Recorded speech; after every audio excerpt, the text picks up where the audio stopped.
So, the tortures of international football are back around this afternoon as Scotland take on Liechtenstein from 5 o'clock. I don't know about you guys, but fortunately for myself, at the time the kickoff is, I will actually be working during it. So, I will have the fortune or of not having to watch what is probably going to be another torrid performance.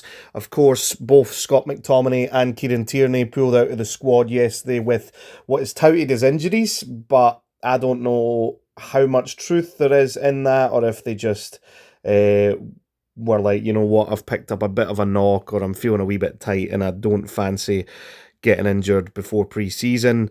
And I'm just going to pull out because it is a friendly, or how much of it is actually a case of it is a big injury. Well, remains to be seen on that. Steve Clarke might address that, of course, in the media as well. But in terms of the game itself, regardless of how poor the performance was against Iceland, this is a result, and even though it's a friendly, if we were to lose this game or even draw this game, that would be what some might already think is the final nail in the coffin for Steve Clarke. This would definitely be the final nail in the coffin for Steve Clarke if we were to lose or draw to Liechtenstein, regardless of whether it was a friendly or not. It's just not acceptable to do that against one of the worst national sides in the world.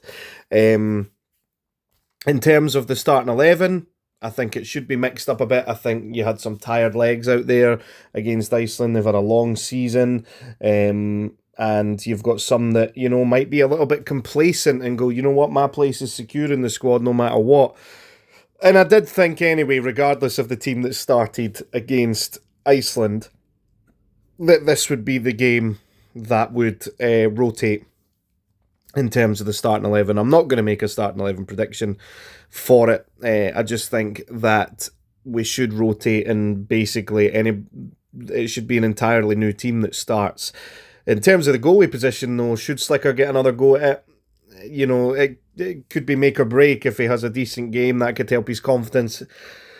If he plays really, really poorly again, though, then that could totally destroy his confidence. Of course, we've had a couple of goalies called up to the squad as well to replace Angus Gunn and Robbie McCrory as well.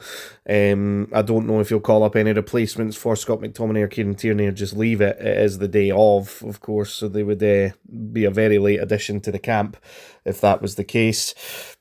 But regardless of the result, personally, I know I said that if we did lose or draw this game, that would be the final nail in the coffin. I do think he needs to go regardless. It's like, I said it in the reaction video to the Iceland game, it feels very much like when a club side is just, the manager has lost the dressing room and the fans. It's not something now has been the case, and this is the end of the cycle. With it, it just feels extremely flat from the players. It feels extremely flat from the fans.